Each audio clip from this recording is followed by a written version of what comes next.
بسم الله الرحمن الرحيم إنا أرسلنا نوحا إلى قومه أن أنذر قومك من قبل أن يأتيهم عذاب أليم قال يا قوم إني لكم نذير مبين أن اعبدوا الله واتقوه وأطيعون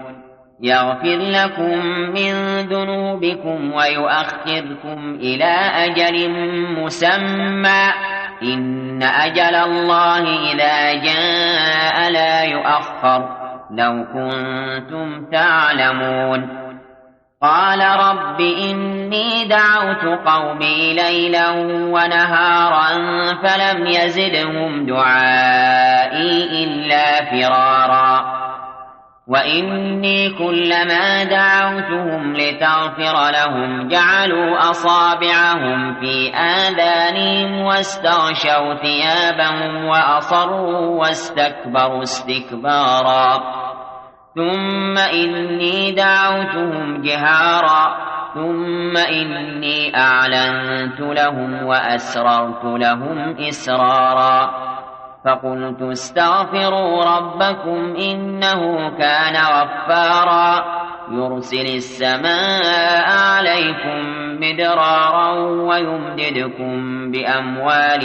وبنين ويجعل لكم جنات ويجعل لكم أنهارا ما لكم لا ترجون لله وقارا وقد خلقكم أطوارا ألم تروا كيف خلق الله 7 سماوات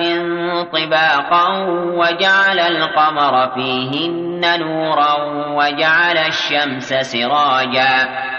والله أنبتكم من الأرض نباتا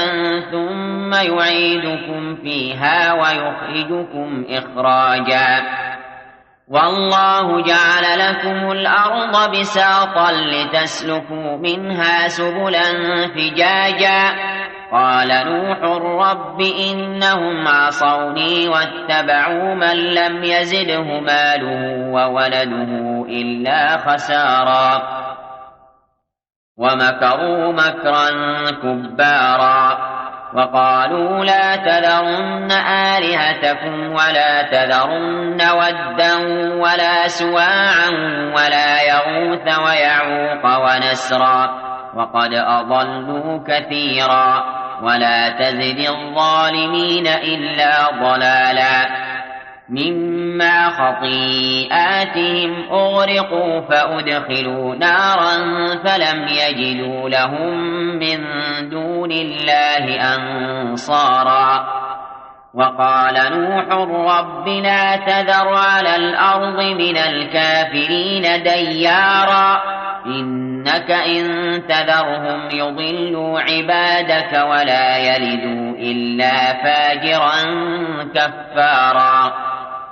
رب اغفر لي ولوالدي ولمن دخل بيتي مؤمنا وللمؤمنين والمؤمنات ولا تزد الظالمين إلا تبارا بسم الله